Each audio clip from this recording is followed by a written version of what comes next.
नमस्कार विद्यार्थी मित्रांनो, मराठी करंट अफेअर्स या आपल्या यूट्यूब चॅनलवरती तुम्हा सर्वांचं परत एकदा स्वागत आहे।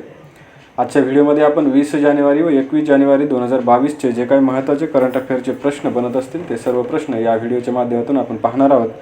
तत्पूर्वी जर आपण चॅनलवरती नवीन असाल तर चॅनलला लगेच सबस्क्राईब करून घ्या आणि शेजारी असणारे बेल आयकॉनचे बटन दाबायला विसरू नका, जेणेकरून आपल्या चॅनलवरती येणारे नवनवीन व्हिडिओचे अपडेट तुम्हाला वेळच्या वेळी मिळत राहतील। चला तर मग आजच्या व्हिडिओला सुरुवात करूया। आजचा आपला पहिला प्रश्न आहे, ICCने नुकत्याच जाहीर केलेल्या पुरुष T20 संघाचा कर्णधार कोण आहे? प्रश्न महत्त्वपूर्ण आहे, प्रश्न लक्षपूर्वक ऐका। ICCने नुकत्याच जाहीर केलेल्या पुरुष T20 संघाचा कर्णधार कोण आहे? तर या प्रश्नासाठी पर्याय पाहूया। पहिला पर्याय आहे बाबर आझम, दुसरा पर्याय आहे जॉस बटलर, तिसरा पर्याय मोहम्मद रिजवान आणि चौथा पर्याय वरीलपैकी एकही नाही। या प्रश्नाचं योग्य उत्तर आहे पर्याय क्रमांक पहिला, बाबर आझम हा ICCच्या नुकत्याच जाहीर झालेल्या पुरुष T20 संघाचा कर्णधार आहे। बाबर आझम कोणत्या देशाचा खेळाडू आहे? तर तो पाकिस्तान या देशाचा खेळाडू आहे, हे पण आपल्याला लक्षात ठेवायचं आहे। हा आहे बाबर आझम। याला आता काय करण्यात आले, नुकतंच ICCने काय केलं, ICCच्या नवीन जाहीर करण्यात आलेल्या T20 संघाचा कर्णधार म्हणून बाबर आझमला स्थान मिळालेलं आहे, हे आपल्याला लक्षात ठेवायचं आहे। पुढचा प्रश्न पाहूया। भारतीय रेल्वे कोणत्या वर्षापर्यंत जगातली पहिली 100% हरित रेल्वे होणार आहे? हा प्रश्न देखील खूप महत्त्वाचा आहे। भारतीय रेल्वे ही कोणत्या वर्षापर्यंत जगातली पहिली 100% हरित रेल्वे होणार आहे? तर या प्रश्नासाठी पर्याय आहेत। पहिला पर्याय आहे 2022, दुसरा पर्याय आहे 2025, तिसरा पर्याय आहे 2030 आणि चौथा पर्याय 2035। तर योग्य उत्तर आहे पर्याय क्रमांक तिसरा, 2030 या वर्षापर्यंत भारतीय रेल्वे ही जगातली पहिली 100% हरित रेल्वे होणार आहे, हे आपल्याला लक्षात ठेवायचं आहे। पुढचा प्रश्न पाहूया। जगातली पहिली 100% स्वायत्त नेव्हिगेशन सिस्टम असणाऱ्या जहाजाची चाचणी कोणत्या देशामध्ये घेण्यात आलेली आहे? प्रश्न खूप महत्त्वपूर्ण आहेत। सर्व प्रश्न आपल्या परीक्षेच्या दृष्टीने कोणताही प्रश्न परीक्षेला विचारण्यात जाऊ शकतो, त्यामुळे सर्व प्रश्न व्यवस्थित ऐकायचे आहेत आणि लक्षात ठेवायचे आहेत। हा प्रश्न देखील त्यातलाच एक आहे बघा। जगातली पहिली 100% स्वायत्त नेव्हिगेशन सिस्टम असणाऱ्या जहाजाची चाचणी कोणत्या देशात घेण्यात आली आहे? म्हणजे काय, तर ऑटोमॅटिकली नेव्हिगेशन किंवा ऑटोमॅटिकली नेव्हिगेट होती ती जहाजाची चाचणी या ठिकाणी घेण्यात आली आहे। तर यासाठी आपल्याला पर्याय पाहायचे आहेत की पहिला पर्याय आहे जपान, दुसरा पर्याय आहे उत्तर कोरिया, तिसरा पर्याय आहे अमेरिका आणि चौथा पर्याय आहे चायना। तर योग्य उत्तर आहे, जगातली जी काही स्वायत्त नेव्हिगेशन सिस्टम असणाऱ्या जहाजाची चाचणी घेण्यात आली आहे ती कुठे घेण्यात आली आहे? तर जपान या देशामध्ये ही चाचणी घेण्यात आली आहे। ऑटोनॉमस शिप्स किंवा स्वायत्त नेव्हिगेशन सिस्टम असणाऱ्या जहाजाची चाचणी कुठे घेण्यात आली? तर जपानमध्ये घेण्यात आलेली आहे, हे आपल्याला लक्षात ठेवायचं आहे। पुढचा प्रश्न पाहूया। नुकतीच कोणत्या टेनिस खेळाडूने निवृत्तीची घोषणा केलेली आहे? प्रश्न काय आहे, नुकतीच कोणत्या टेनिस खेळाडूने निवृत्तीची घोषणा केलेली आहे? तर या प्रश्नासाठी पर्याय आहेत। पहिला पर्याय आहे PV सिंधू, दुसरा पर्याय आहे सानिया मिर्झा, तिसरा पर्याय आहे सायना नेहवाल आणि चौथा पर्याय आहे सेरेना विल्यम्स। तर या प्रश्नाचं योग्य उत्तर आहे पर्याय क्रमांक दुसरा, सानिया मिर्झा। सानिया मिर्झा या खेळाडूने नुकतीच काय केले आहे, टेनिसमधून निवृत्तीची घोषणा केलेली आहे। ही आहे भारताची खेळाडू सानिया मिर्झा। मग योग्य उत्तर काय आहे, पर्याय क्रमांक दुसरा, सानिया मिर्झा या टेनिस खेळाडूने नुकतीच निवृत्तीची घोषणा केलेली आहे। पुढचा प्रश्न घेऊया। ICCने नुकत्याच जाहीर केलेल्या महिला T20 संघामध्ये भारताच्या कोणत्या खेळाडूचा समावेश आहे? प्रश्न काय आहे, ICCने नुकत्याच जाहीर केलेल्या महिला T20 संघामध्ये भारताच्या कोणत्या खेळाडूचा समावेश करण्यात आलेला आहे किंवा समावेश झालेला आहे? कोणत्या महिला खेळाडूचा? तर यासाठी पर्याय पाहूया। पहिला पर्याय आहे पूनम राऊत, दुसरा पर्याय हरमनप्रीत कौर, तिसरा पर्याय आहे स्मृती मंधाना आणि चौथा पर्याय आहे वरीलपैकी एकही नाही। तर प्रश्नाचं योग्य उत्तर आहे पर्याय क्रमांक तिसरा, स्मृती मंधाना या महिला खेळाडूचा ICCच्या नुकत्याच जाहीर करण्यात आलेल्या महिला T20 संघामध्ये समावेश करण्यात आलेला आहे। कोणाचा समावेश करण्यात आला? स्मृती मंधानाचा। स्मृती मंधाना कुठली आहे? तर महाराष्ट्राची खेळाडू आहे, जी की भारताच्या आंतरराष्ट्रीय टीममध्ये क्रिकेटमध्ये खेळत असते। ही आहे स्मृती मंधाना, हे आपल्याला लक्षात ठेवायचं आहे। हिचा समावेश कोणत्या टीममध्ये करण्यात आलेला आहे? तर ICCच्या T20 संघामध्ये स्मृती मंधानाचा समावेश करण्यात आलेला आहे। आता पुढचा प्रश्न घेऊया। ICCने नुकत्याच जाहीर केलेल्या महिला T20 संघाची कर्णधार कोण आहे? हा देखील प्रश्न ICCच्या नुकत्याच जाहीर झालेल्या T20 संघावरतीच आहे की T20 संघाची कर्णधार म्हणून कोणाची निवड झाली आहे. तर या ठिकाणी पर्याय पाहूया. पहिला पर्याय आहे शबनम इस्माईल, दुसरा पर्याय आहे डेनी वॅट, तिसरा पर्याय नॅट स्कीवर आणि चौथा पर्याय स्मृती मानधना. तर योग्य उत्तर आहे पर्याय क्रमांक तिसरा, नॅट स्कीवर या इंग्लंडच्या खेळाडूचा ICCच्या T20 महिला संघाचा कर्णधार किंवा ICCच्या T20 महिला संघाची कर्णधार म्हणून निवड झालेली आहे. ही आहे नॅट स्कीवर, जी की इंग्लंडची खेळाडू आहे आणि हिची काय करण्यात आली, ICCच्या T20 महिला संघाची कर्णधार म्हणून निवड झाली आहे. हे आपल्याला लक्षात ठेवायचं आहे. पुढचा प्रश्न पाहूया. जगातली पहिली व्हॉट्सअप API समर्थित डिलिव्हरी सेवा कोणत्या राज्यामध्ये सुरू करण्यात आली आहे? प्रश्न काय आहे, जगातली पहिली व्हॉट्सअप API आधारित किंवा समर्थित डिलिव्हरी सेवा कोणत्या राज्यामध्ये सुरू करण्यात आलेली आहे? तर या प्रश्नासाठी पर्याय आहेत. पहिला पर्याय आहे केरळ, दुसरा पर्याय आहे पंजाब, तिसरा पर्याय मध्य प्रदेश आणि चौथा पर्याय काय आहे, महाराष्ट्र. तर योग्य उत्तर असणार आहे पर्याय क्रमांक पहिला, केरळ या राज्यामध्ये जगातली पहिली व्हॉट्सअप आधारित किंवा व्हॉट्सअप समर्थित डिलिव्हरी सेवा सुरू करण्यात आलेली आहे. आणि ते कोणत्या राज्यामध्ये, तर केरळ या राज्यामध्ये. केरळ कुठे, भारतातलं एक राज्य आहे, हे आपल्याला लक्षात ठेवायचं आहे. आणि ही सेवा कशी आहे, जगातली पहिली व्हॉट्सअप आधारित. पुढचा प्रश्न देखील याच व्हॉट्सअप आधारित डिलिव्हरी सेवेवरती अवलंबून आहे, ते आता आपण पाहूया. जगातली पहिली व्हॉट्सअप API समर्थित डिलिव्हरी सेवा कोणत्या कंपनीने सुरू केलेली आहे? पहिला प्रश्न काय होता की पहिली व्हॉट्सअप आधारित डिलिव्हरी सेवा कोणत्या राज्यात सुरू करण्यात आली. आणि आता हा प्रश्न काय आहे, तर पहिली व्हॉट्सअप API समर्थित डिलिव्हरी सेवा कोणत्या कंपनीने सुरू केली हे आपल्याला सांगायचं आहे. तर पर्याय आहेत एर्नाडो, दुसरा पर्याय आहे जिओ, तिसरा पर्याय झोमॅटो आणि चौथा पर्याय फ्लिपकार्ट. तर योग्य उत्तर आहे एर्नाडो या स्टार्टअपने, जे की केरळमधलं स्टार्टअप आहे, यांनी ही पहिली व्हॉट्सअप API समर्थित डिलिव्हरी सेवा सुरू केली आहे, जी की जगातली पहिलीच अशी सेवा आहे जी की व्हॉट्सअप आधारित डिलिव्हरी सेवा आहे. आणि ते कोणत्या स्टार्टअपने किंवा कोणत्या कंपनीने सुरू केली आहे, तर एर्नाडो या केरळमधील नवीन स्टार्टअप आहे हा एर्नाडो केरळमधील यांनी सुरू केली आहे. हे आपल्याला लक्षात ठेवायचं आहे. पुढचा प्रश्न पाहूया. जागतिक आर्थिक मंच 2022च्या शिखर संमेलनाला भारताकडून कोण ऑनलाईन उपस्थित राहिलेलं आहे? प्रश्न काय आहे, जागतिक आर्थिक मंचाचं 2022चं नुकतंच शिखर संमेलन पार पडलेलं आहे आणि या शिखर संमेलनाला भारताकडून कोण ऑनलाईनरित्या उपस्थित राहिलेलं आहे? तर यासाठी पर्याय पाहूया. पहिला पर्याय आहे स्मृती इराणी, दुसरा पर्याय आहे नरेंद्र मोदी, तिसरा पर्याय आहे राजनाथ सिंग आणि चौथा पर्याय आहे निर्मला सीतारामन. तर योग्य उत्तर काय आहे, पर्याय क्रमांक दुसरा, नरेंद्र मोदी हे जागतिक आर्थिक मंचाच्या शिखर संमेलनाला भारतातर्फे किंवा भारताकडून ऑनलाईनरित्या उपस्थित राहिलेले आहेत. हे आपल्याला लक्षात ठेवायचं आहे. आता पुढचा प्रश्न पाहूया. 9व्या राष्ट्रीय आईस हॉकी स्पर्धा कोठे सुरू आहेत?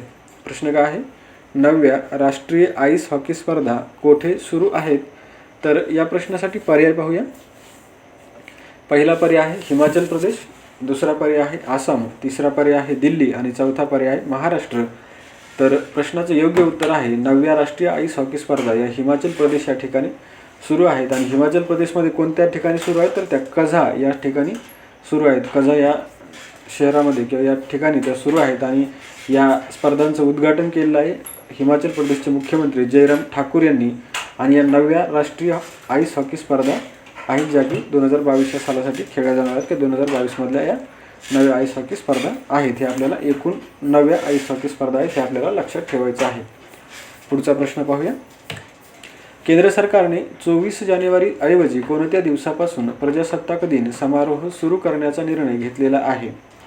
प्रश्न काय आहे, केंद्र सरकारने 24 जानेवारीच्या ऐवजी कोणत्या दिवसापासून प्रजासत्ताक दिन समारोह सुरू करण्याचा निर्णय घेतलेला आहे? म्हणजे अगोदर काय व्हायचं, 24 जानेवारीपासून प्रजासत्ताक दिन समारोह सुरू व्हायचा. आता तो 24 जानेवारी ऐवजी दुसऱ्या एका दिवसापासून सुरू करण्याचं केंद्र सरकारने घोषित केलेलं आहे किंवा निर्णय घेतला आहे. तर त्या कोणता दिवस आहे हे आपल्याला सांगायचं आहे. तर पर्याय पाहूया. पहिला पर्याय आहे 23 जानेवारी, दुसरा पर्याय आहे 22 जानेवारी, तिसरा पर्याय 25 जानेवारी आणि चौथा पर्याय काय आहे 21 जानेवारी. तर योग्य उत्तर आहे पर्याय क्रमांक पहिला 23 जानेवारी. म्हणजे आता पहिले 24 जानेवारीपासून प्रजासत्ताक दिन समारोह सुरू होत असे, तो आता 23 जानेवारीपासून म्हणजे एक दिवस अगोदर सुरू होणार आहे. हे आपल्याला लक्षात ठेवायचं आहे. पुढचा प्रश्न पाहूया. इनइक्वॅलिटी किल्स रिपोर्ट 2021 कोणी प्रसिद्ध केला आहे? प्रश्न काय आहे? इनइक्वॅलिटी किल्स रिपोर्ट 2021 कोणी प्रसिद्ध केलेला आहे? तर या प्रश्नासाठी पर्याय आहे. पहिला पर्याय आहे युनेस्को, दुसरा पर्याय आहे जागतिक व्यापार संघटना, तिसरा पर्याय आहे ऑक्सफेम इंडिया आणि चौथा पर्याय आहे जागतिक आरोग्य संघटना. तर योग्य उत्तर आहे पर्याय क्रमांक तिसरा. इनइक्वॅलिटी किल्स रिपोर्ट 2021 हा ऑक्सफेम इंडिया या संस्थेद्वारा प्रसिद्ध करण्यात आलेला आहे. आपल्याला लक्षात ठेवायचं आहे. आता आपण पुढचा प्रश्न घेऊया. इनइक्वॅलिटी किल्स रिपोर्ट 2021 नुसार भारतातील किती टक्के लोकांचे उत्पन्न घटलेलं आहे? प्रश्न काय आहे? इनइक्वॅलिटी किल्स रिपोर्ट 2021 नुसार भारतातील किती टक्के लोकांचं उत्पन्न घटलेलं आहे? तर यासाठी पर्याय पाहूया. पहिला पर्याय आहे 84%, दुसरा पर्याय आहे 85%, तिसरा पर्याय आहे 86% आणि चौथा पर्याय आहे 87%. तर योग्य उत्तर आहे पर्याय क्रमांक पहिला. 84% लोकांचं उत्पन्न घट झालेली आहे किंवा 84% लोकांच्या उत्पन्नामध्ये घट झाली आहे असं कोणत्या रिपोर्टनुसार सांगण्यात आलेलं आहे? तर इनइक्वॅलिटी किल्स रिपोर्ट जो की 2021 या वर्षासाठी प्रसिद्ध करण्यात आलेला आहे. त्यामध्ये अशा प्रकारे आढळून आलेलं आहे की भारतातील 84% लोकांच्या उत्पन्नामध्ये कोरोनाच्या काळामध्ये घट झालेली आहे. आता आपण पुढचा प्रश्न घेऊया. इनइक्वॅलिटी किल्स रिपोर्ट 2021 नुसार भारतातील अब्जाधीशांची संख्या 102 वरून किती झाली आहे? प्रश्न काय आहे? इनइक्वॅलिटी किल्स रिपोर्ट 2021 नुसार भारतातील अब्जाधीशांची संख्या 102 वरून किती झालेली आहे? तर या प्रश्नामध्ये काय विचारण्यात आलेलं आहे की मागच्या वर्षीच्या इनइक्वॅलिटी किल्स रिपोर्टमध्ये भारतामधल्या अब्जाधीशांची संख्या किती होती? 102 होती. आता ती वाढून किती झालेली आहे हे आपल्याला सांगायचं आहे. तर पर्याय पाहूया. पहिल्या पर्यायामध्ये आहे 105, दुसऱ्या पर्यायात आहे 106, तिसऱ्या पर्यायात आहे 140 आणि चौथ्या पर्यायात आहे 142. तर योग्य उत्तर काय आहे? पर्याय क्रमांक चौथा. 142 इतकी अब्जाधीशांची संख्या वाढलेली आहे. म्हणजे पहा, गरिबीची संख्या किंवा लोकांचं उत्पन्न 84% घटले, मात्र अब्जाधीशांची संख्या किती झालेली आहे? 102 वरून वाढून 142 एवढे अब्जाधीश भारतामध्ये झालेले आहेत. हे कोणत्या रिपोर्टनुसार सांगण्यात आलं आहे? तर इनइक्वॅलिटी किल्स रिपोर्ट 2021 नुसार ही माहिती आपल्याला समजली आहे किंवा सांगण्यात आलेली आहे. या प्रश्नाचे उत्तर काय आहे मग? पर्याय क्रमांक चौथा 142. आता आपण पुढचा प्रश्न घेऊया. अपेरियल एक्सपोर्ट प्रमोशन काउन्सिल म्हणजेच AEPC चे नवीन चेअरमन म्हणून कोणी कार्यभार सांभाळलेला आहे? प्रश्न काय आहे? अपेरियल एक्सपोर्ट प्रमोशन काउन्सिल म्हणजेच AEPC चे नवीन चेअरमन म्हणून कोणी कार्यभार सांभाळला आहे? तर यासाठी पर्याय आहे. पहिला पर्याय आहे नरेंद्र कुमार गोयंका, दुसरा पर्याय आहे अतुल भट, तिसरा पर्याय आहे आशिष सिंघल आणि चौथा पर्याय आहे वरीलपैकी एकही नाही. तर योग्य उत्तर आहे पर्याय क्रमांक पहिला. नरेंद्र कुमार गोयंका यांची AEPCच्या नवीन चेअरमन म्हणून नियुक्ती झालेली आहे. कोणाची? नरेंद्र कुमार गोयंका यांची AEPCचे नवीन चेअरमन म्हणून नियुक्ती झालेली आहे. पुढचा प्रश्न घेऊया. नुकतेच ज्वालामुखीचा उद्रेक झालेलं टोंगा बेट कोणत्या महासागरात आहे? प्रश्न काय आहे? नुकतंच ज्वालामुखीचा उद्रेक झालेला टोंगा बेट कोणत्या महासागरामध्ये आहे? तर यासाठी पर्याय आहे. पहिला पर्याय आहे प्रशांत महासागर, दुसरा पर्याय आहे हिंदी महासागर, तिसरा पर्याय आहे आर्क्टिक महासागर आणि चौथा पर्याय आहे अंटार्क्टिक महासागर. तर योग्य काय उत्तर काय आहे? तर पर्याय क्रमांक पहिला प्रशांत महासागरामध्ये हे टोंगा बेट आहे. हे आपल्याला लक्षात ठेवायचं आहे. आता आपण पुढचा प्रश्न घेऊया. भारतीय महिला हॉकी टीमची नवीन कर्णधार कोण बनली आहे? प्रश्न काय आहे? भारतीय महिला हॉकी टीमची नवीन कर्णधार कोण बनलेली आहे? या प्रश्नासाठी पर्याय आहेत. पहिला पर्याय आहे सविता पुनिया, दुसरा पर्याय आहे दीप ग्रेस, तिसरा पर्याय आहे गुरजीत कौर आणि चौथा पर्याय आहे नवनीत कौर. तर योग्य उत्तर आहे पर्याय क्रमांक पहिला. सविता पुनिया हिला भारताच्या महिला हॉकी टीमची नवीन कर्णधार म्हणून नियुक्त केलेलं आहे किंवा नवीन कर्णधार बनवण्यात आलेलं आहे. ही आहे सविता पुनिया, जी फोटोमध्ये आपल्याला दिसते. आता आपण पुढचा प्रश्न घेऊया. कोणत्या देशाचे माजी पंतप्रधान तौशिकी कौफू यांचं निधन झालेलं आहे? प्रश्न काय आहे? कोणत्या देशाचे माजी पंतप्रधान तौशिकी कौफू यांचं निधन झालेलं आहे? तर हे आहेत तौशिकी कौफू आणि हे कोणत्या देशाचे पंतप्रधान होते ते आपल्याला सांगायचं आहे. तर पर्याय पहा. पहिला पर्याय आहे चीन, दुसरा पर्याय आहे कझाकस्तान, तिसरा पर्याय आहे नायजेरिया आणि चौथा पर्याय आहे जपान. तर योग्य उत्तर काय आहे? पर्याय क्रमांक 4 जपान या देशाचे हे माजी पंतप्रधान होते. तौशिकी कोफू या असं त्यांचं नाव होतं आणि त्यांचं काय झालंय, नुकतंच निधन झालेलं आहे. आता आपण पुढचा प्रश्न घेऊया. जगातील पहिले उत्सर्जन मुक्त कंटेनर जहाज कोणत्या देशामध्ये तयार करण्यात आलेलं आहे? प्रश्न काय आहे? जगातलं पहिलं उत्सर्जन मुक्त कंटेनर जहाज कोणत्या देशामध्ये तयार करण्यात आलेलं आहे? तर या प्रश्नासाठी पर्याय बघूया. जपान, रशिया, स्वीडन आणि नॉर्वे.